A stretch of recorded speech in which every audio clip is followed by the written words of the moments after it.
మే 9 చరిత్రలో ఈరోజు మహారాణా ప్రతాప్ జయంతి.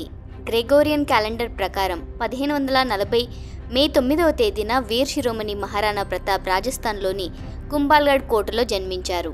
ఆయన మేవార్ రాజ్యానికి చెందిన సిసోడియా రాజ్పుత్ వంశానికి రాజు. మహారాణా ఉదయ్ సింగ్ మరణానంతరం ప్రతాప్కు పట్టాభిషేకం జరిగింది.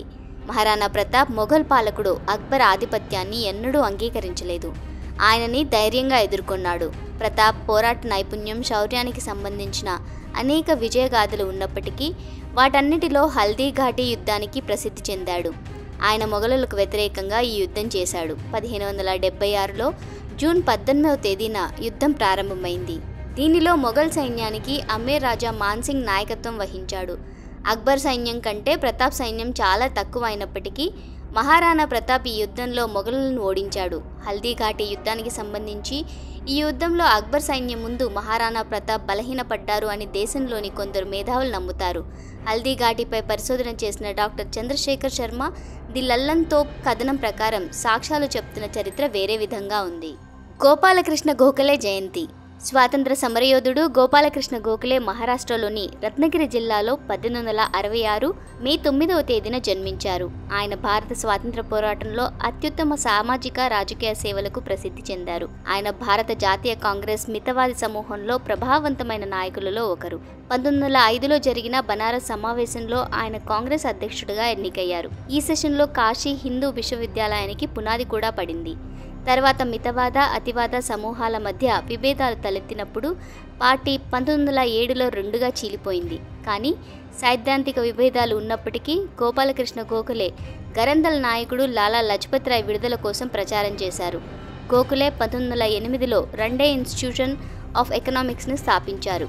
గాంధీ తన ఆత్మకథ ఎక్స్పెరిమెంట్స్ విత్ ట్రూత్లో గోఖలే తన రాజకీయ గురువు, సలహాదారు, మార్గదర్శి అని వర్ణించారు. గాంధీ గోఖలేపై ధర్మాత్మ గోఖలే అనే పుస్తకాన్ని కూడా రాశారు. గర్భనిరోధక మాత్రకు ఆమోదం. 1960 మే 9వ తేదీన US food and Drug administration FDA ప్రపంచంలోని మొట్టమొదటి గర్భనిరోధక మాత్రను ఆమోదించింది. ఈ పిల్ పేరు ఇన్నోవిడ్ 10. దీనిని జిట్ సార్ల్ అనే కంపెనీ తయారు చేసింది. ఈ గర్భనిరోధక మాత్రను ఆమోదం లభించడం అంత సులభం కాలేదు. అమెరికన్ మహిళా జనన నియంత్రణ కార్యకర్త మార్గరెట్ సాంగర్ చాలా కాలం పాటు కష్టపడాల్సి వచ్చింది. జైలుకు కూడా వెళ్లాల్సి వచ్చింది. చాలా చర్చల తర్వాత 1953లో పింకస్ జాన్ రోక్తో కలిసి గర్భనిరోధక మాత్రల తయారీ పనికి ప్రారంభించారు. అక్టోబర్ 29, 1959లో ఫార్మాస్యూటికల్ కంపెనీ జీడీ సెర్లెస్ గర్భనిరోధక మాత్రల తయారీకి ఆమోదం కోసం American Food and Drug Administration FDAకి దరఖాస్తు చేసింది. 1960లో ఈ రోజున FDA దీన్ని ఆమోదించింది. భారతదేశంలోని స్త్రీలు గర్భనిరోధక మాత్రలను వాడాలని మార్గరెట్ సాంగర్ కోరుకున్నారని చాలా తక్కువ మందికి తెలుసు. ఈ సంగర్ గాంధీని కలవడానికి భారతదేశానికి కూడా వచ్చారు. కానీ నిరాశతో వెనుదిరగాల్సి వచ్చింది. ఎందుకంటే గాంధీ గర్భనిరోధక మాత్రల వాడకాన్ని వ్యతిరేకించారు. ప్రపంచ బ్యాంకు ఫ్రాన్స్కు తొలి రుణం. 1947 మే 9వ తేదీన ప్రపంచ బ్యాంకు తొలిసారిగా ఒక దేశానికి రుణం ఇచ్చింది. 1946 జూన్ 25 ప్రపంచ బ్యాంకు అధికారికంగా పనిచేయడం ప్రారంభించినప్పుడు రుణం కోసం మొదటి దరఖాస్తు ఫ్రాన్స్ నుండి బ్యాంకుకు వచ్చింది. ఫ్రాన్స్లోని ఉక్కు, బొగ్గు కర్మాగారాలను పునర్నిర్మించడానికి ప్రపంచ బ్యాంకు నుండి $500 మిలియన్ రుణాన్ని ఫ్రాన్స్ కోరింది. ప్రపంచ బ్యాంక్ ఫ్రాన్స్కు కేవలం $250 మిలియన్ మాత్రమే ఇచ్చేందుకు అంగీకరించింది. ప్రపంచ బ్యాంక్ 1944లో స్థాపించబడింది. దీని ప్రధాన కార్యాలయం అమెరికాలోని వాషింగ్టన్లో ఉంది. తక్కువ ఇంకా మధ్య ఆదాయ దేశాలకు అభివృద్ధి ప్రాజెక్టులకు ఆర్థిక సహాయం అందించడం ఈ బ్యాంకును స్థాపించడంలో ప్రధాన ఉద్దేశం.